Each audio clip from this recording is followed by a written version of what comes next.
এই পারমিতা, সারাদিন ঘরে বসে কি করিসটা কি? বেরিয়ে আয়, আমার তোর সাথে কিছু কথা আছে। সকাল সকাল ষাঁড়ের মতো চেঁচাচ্ছ কেন? কি হয়েছে বলো? ষাঁড়ের মতো চিল্লাচ্ছি মানে? কি বলতে চাইছিসটা কি তুই? যা শুনছো তাই বলছি। এত বেকার কথা না বলে কি বলতে ডাকলে সেটা বলো। এই সপ্তাহ তো শেষ হতেই গেল, ভুলে গেছিস নাকি? দিন, সময়, ঘন্টা যখন আছে তখন সপ্তাহ তো শেষ হবে, খুব স্বাভাবিক। এতে নতুন কি? এটা বলার জন্য তুমি আমায় ডাকলে? তুই কি আমার সাথে নাটক করছিস? কি কথা হয়েছিল? আমার কি একার দায়িত্ব ওই বুড়িকে সামলানোর? আগে তো অনেক মা মা করতে, এখন যেই বয়স হয়েছে সব নেওয়া হয়ে গেছে, এখন আমার ঘাড়ে চাপাতে চাইছো, তাই না? আমি কি বুঝি না ভেবেছো? আমি একা নিয়েছি, তুই বুড়ির থেকে কিছু নিসনি? আমি এত কৈফিয়ত দিতে বাধ্য না। আমি ওই বুড়িকে রাখতে পারবো না। তুই কিন্তু বেশি বাড়াবাড়ি করছিস পারমিতা। কিচ্ছু বাড়াবাড়ি করছি না দিদি। এতদিন যখন বুড়ির সব সম্পত্তি তুমি ভোগ করেছো, এখন তোমাকেই বুড়ির দায়িত্ব নিতে হবে। আমি একা বুড়ির দায়িত্ব নিতে পারবো না। মগের মুলুক নাকি? সে তোমার যা ইচ্ছা তুমি করো। আমার পরিষ্কার কথা, আমি ওই বুড়ির দায়িত্ব নিতে পারবো না। তোমার অসুবিধা মনে হলে ঘর থেকে বের করে দাও, মিটে যাবে। আরে বাহ, আজকে তো দেখি আমার কপাল খুলে গেল। হ্যাঁ, এই কত বড় একটা ইলিশ মাছ জালে আটকেছে। আজকে এটা বাড়ি নিয়ে যাবো, গিন্নি খুব খুশি হবে। আরে ঝন্টু, যে কোত্থেকে আসা হচ্ছে? এই তো নদীতে মাছ ধরতে গেছিলাম দাদা, সেখান থেকে ফিরছি। আরে বাহ, তোমার হাতে তো দেখছি বেশ বড় একটা ইলিশ মাছ। হ্যাঁ দাদা, আজকে নদীতে মাছ ধরবার সময় জালে এই বড় মাছটি বেঁধেছে, সেই জন্যই বাড়িতে নিয়ে যাচ্ছি। দেখে মনে হচ্ছে মাছটা খুব সুস্বাদু হবে। তুই তো প্রায় দিনই মাছ ধরিস, আমাকে মাছটা দিয়ে দে। কিন্তু দাদা, আমি তো ভাবছিলাম মাছটা আজকে আমি বাড়িতে নিয়ে গিয়ে জমিয়ে খাবো। আর তুমি তো জানোই আমরা কত গরিব। তুই না হয় অন্য কোনো দিন খাস, আজকে আমাকে মাছটা দিয়ে দে। এই মাসে যা দাম হবে আমি তোকে সেই টাকা দিয়ে দিচ্ছি। না না দাদা, টাকা দেওয়া লাগবে না, তুমি এটা এমনি নিয়ে যাও। তা বললে কি হয়? তুই এত কষ্ট করে ঝড় বৃষ্টির মধ্যে নদীতে গিয়ে মাছ ধরিস, এটাই তো তোর কাজ। বিনে পয়সায় লোককে মাছ দিলে তো সংসার কিভাবে চলবে? কিন্তু দাদা। কোনো কিন্তু না, তুই এই মাছের কত দাম বল, আমি তোকে পুরো টাকাটাই এখন দিয়ে দেব। এই ইলিশ মাছটার দাম মাত্র 200 টাকা দাদা। আচ্ছা বেশ, সেই নে 200 টাকা রাখ। ঠিক আছে দাদা, এই নাও মাছটা, কেমন খেলে আমাকে জানিও। হ্যাঁ অবশ্যই অবশ্যই, আসি তবে এখন। হ্যাঁ।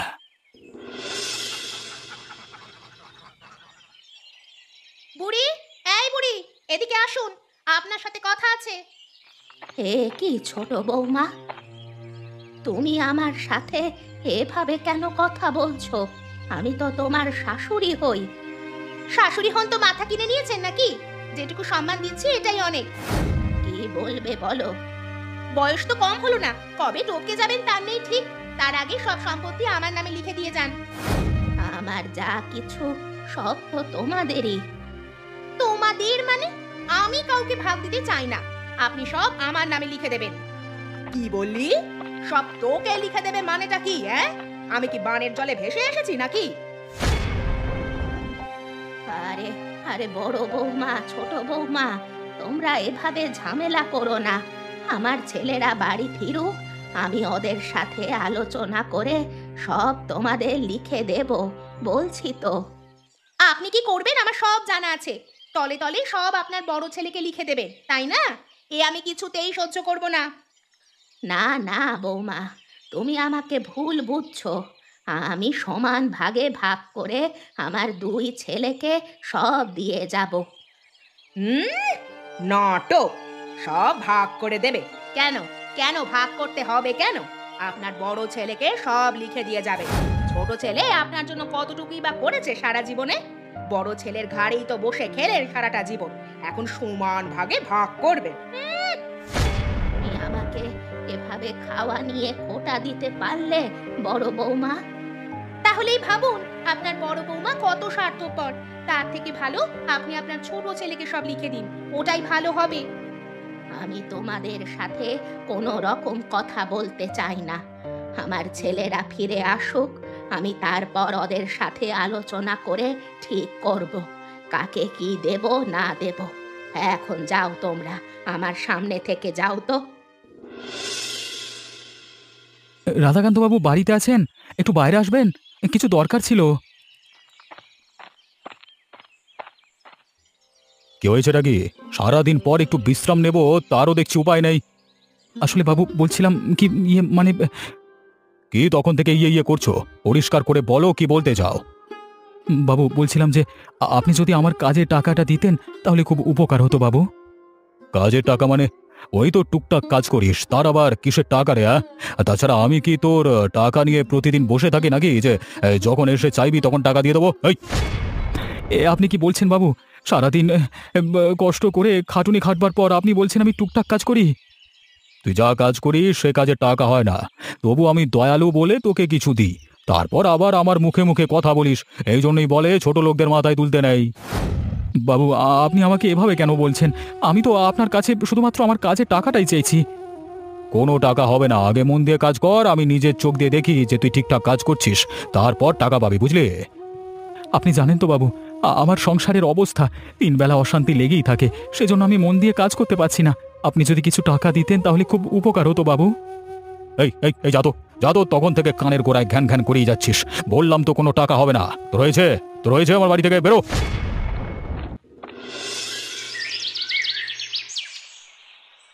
গিন্নি, আরে ও গিন্নি, কোথায় গেলে গো? তাড়াতাড়ি বাইরে এসে দেখো কি এনেছি তোমার জন্য। কই দেখি দেখি কি এনেছো দেখি। এই দেখো তোমার জন্য কত বড় একটা ইলিশ মাছ নিয়ে এসেছি। আরে চুপ চুপ, আস্তে কথা বলো। ওই ভিখারিগুলো শুনে নিলে আবার ওদেরকেও ভাগ দিতে হবে। ওরা দেখে ফেলার আগে চলো ঘরে চলো। হ্যাঁ হ্যাঁ ঠিক বলেছো, তাই চলো।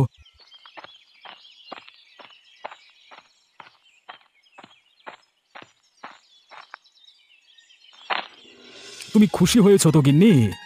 হ্যাঁ গো, অনেক খুশি হয়েছি। কতদিন পর আমার পছন্দের বড় ইলিশ মাছ এনেছো বলে কথা, খুশি হব না? তাহলে চুপি চুপি রান্নাটা সেরে ফেলো, আজকে জমিয়ে আমরা দুজন মিলে ইলিশ মাছ খাবো। সে আমি রান্না করছি, কিন্তু আগের থেকে বলে যাচ্ছি আমি কিন্তু কাউকে ইলিশ মাছ দিতে পারবো না। তোমার কাউকে দিতে হবে না, আমি এই ইলিশ মাছটা তোমার জন্য এনেছি, কাউকে দেওয়ার জন্য নয়। ঠিক বলেছো, এমনিও এই ভিখারিগুলোর ইলিশ মাছ খাওয়ার যোগ্যতা আছে নাকি? সেই জন্যই তো তোমাকে বললাম আসতে বলতে, ওরা শুনলে আবার চাইতে চলে আসবে। চাইলেই কি দিতে হবে নাকি? অত ইলিশ মাছ খাওয়ার নোলা হলে নিজে আয় করে খাবে, আমার গিন্নির জন্য আনা ইলিশ মাছ কেন খাবে? ঠিক আছে, টাকার বেলায় কোনো খোঁজ থাকে না, আবার খাওয়ার সময় ঠিক গন্ধ শুকে শুকে চলে আসে। সব সময় দাদার ঘাড়ে চেপে খাওয়ার ধান্দা। এই জন্যই তো প্রকাশকে আমার একদম সহ্য হয় না। তুমি চিন্তা করো না, আজ দুপুরে জমিয়ে ইলিশ মাছ খাবো, তুমি আর আমি, আর কাউকে দেব না।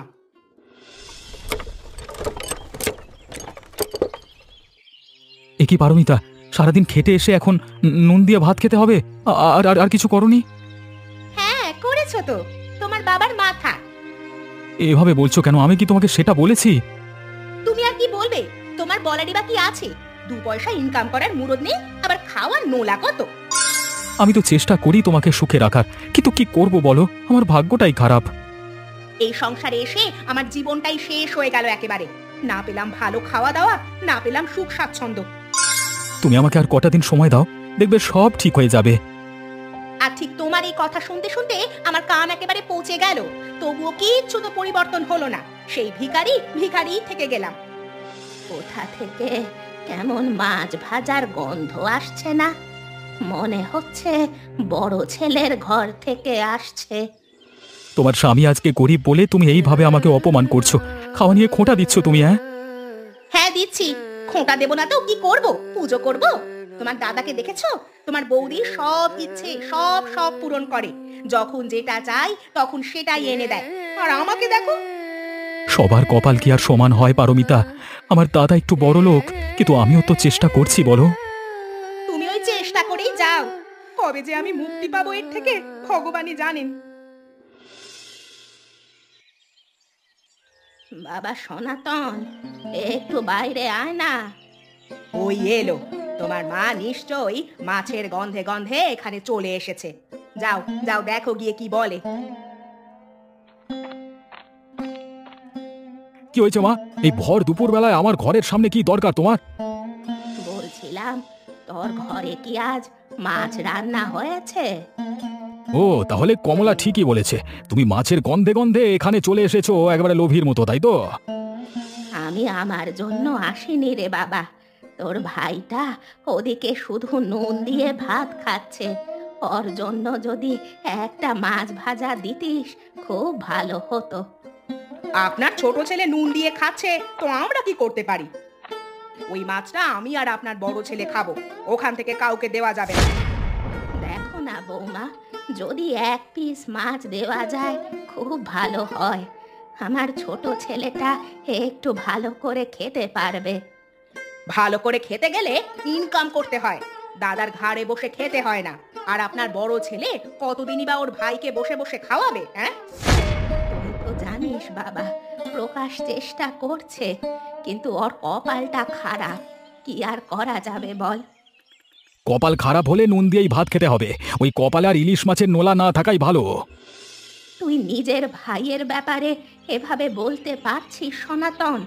তোর কত পরিবর্তন হয়ে গেছে।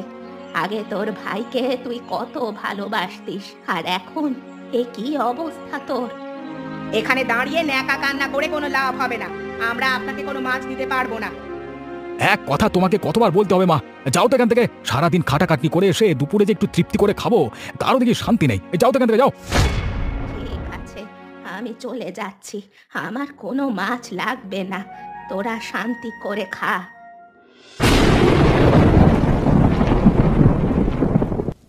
আহ বাবা গো, কি কষ্ট! আহ এ কি মা, কি হয়েছে তোমার? তুমি এরকম করছো কেন? তোমার কি শরীর খারাপ লাগছে? হ্যাঁ রে বাবা, আমার শরীরটা খুব খারাপ লাগছে।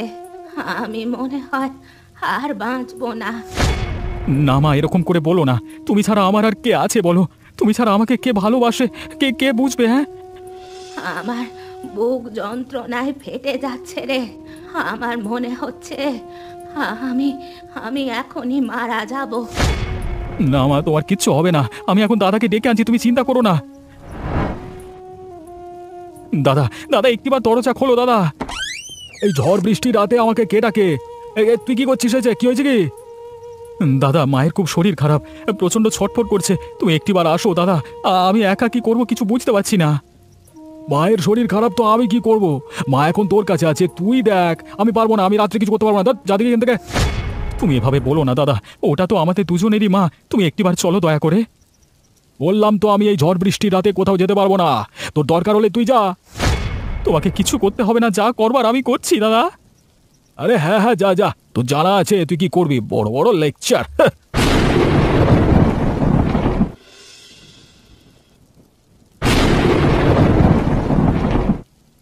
রাধাকান্ত বাবু বাড়িতে আছেন? একটিবার বাইরে আসুন, খুব বিপদে পড়ে আপনার কাছে এসেছি বাবু।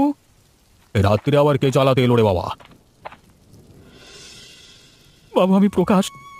ও, তুই এই রাত্রে আবার কি করতে এসেছিস সেখানে? তো নাটকে তো আর শেষ নেই দেখছি। বাবু, বাবু বলছি আমার মায়ের শরীর খুব অসুস্থ, আপনি আমাকে কিছু টাকা দিন না বাবু। দিন নেই রাত নেই, তোর তো দেখছি বেশ বার বেড়েছে। তোকে বেলাতে না বললাম যে এখন আমি কোনো টাকা দিতে পারবো না, আবার রাতে চলে এসেছিস নাটক করতে? বাবু দয়া করুন, আমার মায়ের সত্যি শরীরটা খুব খারাপ। আমার মাকে ডাক্তারের কাছে নিয়ে যেতে হবে, আপনি আপনি কিছু টাকা দিন বাবু। তোর মা অসুস্থ হোক মরে যাক তাতে আমার কিচ্ছু যায় আসে না, আমি কোনো টাকা দিতে পারবো না। বাবু, আপনি কিন্তু এটা ঠিক করছেন না। আমি আপনার কাছে আমার কাজের টাকা চাইতে এসেছি, আপনি এভাবে কথা বলতে পারেন না। ও বাবা, এ তো দেখছি মুখে বুলি ফুটেছে। আপনাকে সম্মান করি, তার মানে এই নয় যে আমি মুখ বুজে সব সহ্য করব সব সময়। তো সাহস কম না, তুই আমার মুখে মুখে কথা বলিস, দেখবি আমি কি করে। আপনি আমার সাহস কতটুকুই বা দেখেছেন? গ্রামের মহাজন হয়েছেন বলে কি সবার টাকা এভাবে লুটে খাবেন? এভাবে বেশি দিন চলবে না। সবাই যেদিন একজোট হয়ে আপনার উপর চেপে বসবে সেদিন আপনি বুঝবেন। যা যা, আমার জানা আছে তোরা কি করতে পারিস, সব ছোট লোকের দল। আমি এখন চলে যাচ্ছি, কিন্তু আপনি মিলিয়ে নেবেন, আপনার এই বড় লোকের ঠাঁটবার বেশি দিন থাকবে না। এই প্রকাশ, এই তুই এরকম বৃষ্টির মধ্যে এত রাতে ছুটতে ছুটতে কোথায় থেকে ফিরছিস? আমার মায়ের খুব শরীর খারাপ জন্টু, আমি কিচ্ছু বুঝতে পারছি না কি করবো, মাথা খারাপ হয়ে যাচ্ছে। কি হয়েছে বুড়িমার? মা হঠাৎ করে খুব ছটফট করছে, মায়ের নাকি খুব কষ্ট হচ্ছে, বুকে যন্ত্রণা হচ্ছে। তা তুই কোথায় গেছিলি? তুই কি ডাক্তার ডাকতে গেছিলি? তুই তো জানিস আমার অবস্থা। আমি রাধাকান্ত বাবুর বাড়িতে গেছিলাম কিছু টাকার জন্য। তো পেলি তুই? না রে, তুই তো জানিস উনি কত অহংকারী একজন মানুষ। আমি ওনার থেকে আমার কাজের টাকা চাইতে গেছিলাম, তাতে উনি আমাকে অপমান করে বাড়ি থেকে বের করে দিলেন। মন খারাপ করিস না, ওসব বাদ দে, এখন কি করবি সেটা ভাব। কি করব সেটাই তো বুঝতে পারছি না। এদিকে দাদাও মায়ের কোনো দায়িত্ব নিতে চাইছে না। আমি একা কি করব তুই বল? তুই একা নোস, আমি তো আছি তোর সাথে। তুই আমার সাথে চল, আমি বুড়িমাকে নিয়ে ডাক্তারের কাছে যাচ্ছি। তুই সত্যি আমাকে সাহায্য করবি? হ্যাঁ রে প্রকাশ, আমিও তো তোর বন্ধু। বন্ধুরাই তো বন্ধুর বিপদে পাশে থাকবে, এটা তো স্বাভাবিক। তুই এখন এত কথা ভাবিস না, তাড়াতাড়ি বাড়ি চল, তারপর বুড়িমাকে নিয়ে ডাক্তারের কাছে যেতে হবে তো। তাই চল, তাই চল, তাই চল।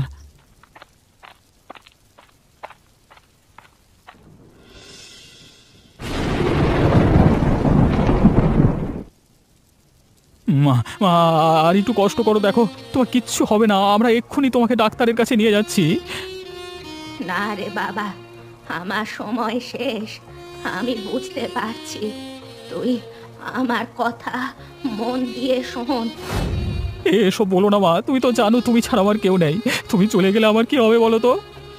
সারা জীবন কি কেউ বেঁচে থাকে বল? একদিন তো সবাইকেই মরতে হবে।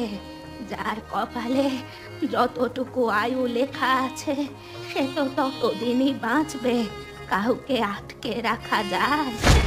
কিন্তু মা, আমার একটাই কষ্ট, আমি মরে যাওয়ার আগে আমার দুই ছেলেকে একসাথে দেখতে পারলাম না। তুমি এভাবে বলো না মা, আমার খুব কষ্ট হচ্ছে।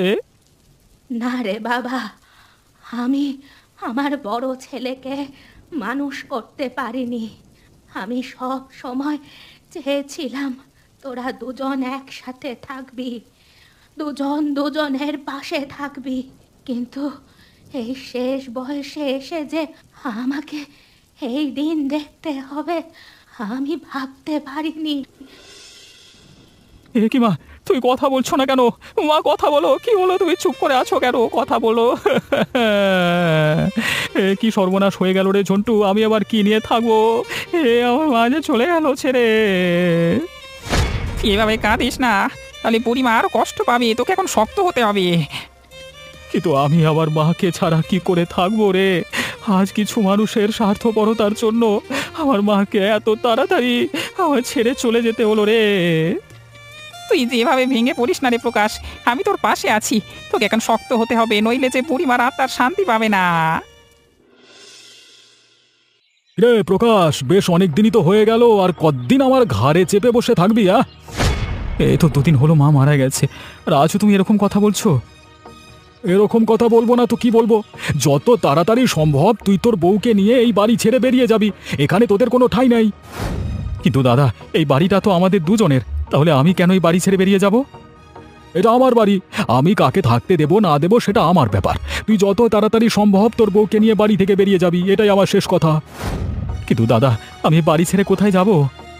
তুই জমের দক্ষিণ দুয়ারে যা, আর যেখানে খুশি চোখ যায় সেখানে চলে, আমার জানার দরকার নেই। তোর এই বাড়িটা থাকা চলবে না, ব্যাস। আমি কোথায় যাব বলো? তুমি যদি না বোঝো তাহলে আমাকে কে বুঝবে? এতদিন অনেক সহ্য করেছি, আর না, আমি বাপের বাড়ি চলে গেলাম। তুমি তোমার রাস্তা দেখে নাও। তুমিও আমাকে ছেড়ে চলে যাবে পারমিতা? আমার কথা একবারও ভাববে না? না, ভাবতে ভাবতে তো আজকে এই অবস্থা। আমাকে এবার আমার দিকটাও ভাবতে হবে। ঠিক আছে, তুমি যখন চলে যাবার সিদ্ধান্ত নিয়ে নিয়েছো, তবে যাও।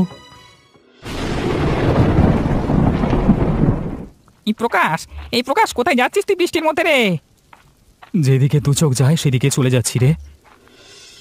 মানেটা কি? তোর কি মাথা টাথা খারাপ হয়ে গেল নাকি? না রে, মাথা ঠিকই আছে। আসলে এই দুনিয়ায় কেউ কারোর নয়, আর আমার আপনজনেরা আমাকে ছেড়ে চলে গেছে। আমি কাকে নিয়ে বা থাকবো বল? তা বলে তুই চলে যাবি? এই গ্রামে কত মানুষ আছে। না রে, আমার আর এখানে থাকবার কোনো কারণই বেঁচে নেই। মা আমাকে ছেড়ে চলে গেছে, পারমিতা আমাকে ছেড়ে চলে গেছে, দাদা বৌদি আমাকে তাড়িয়ে দিয়েছে। আমি কার জন্য এখানে পড়ে থাকবো বলতে পারিস? তুই যাস না প্রকাশ, দেখবি সময়ের সাথে সব ঠিক হয়ে যাবে। না রে, তুই ভালো থাকিস, আর হয়তো কখনো দেখা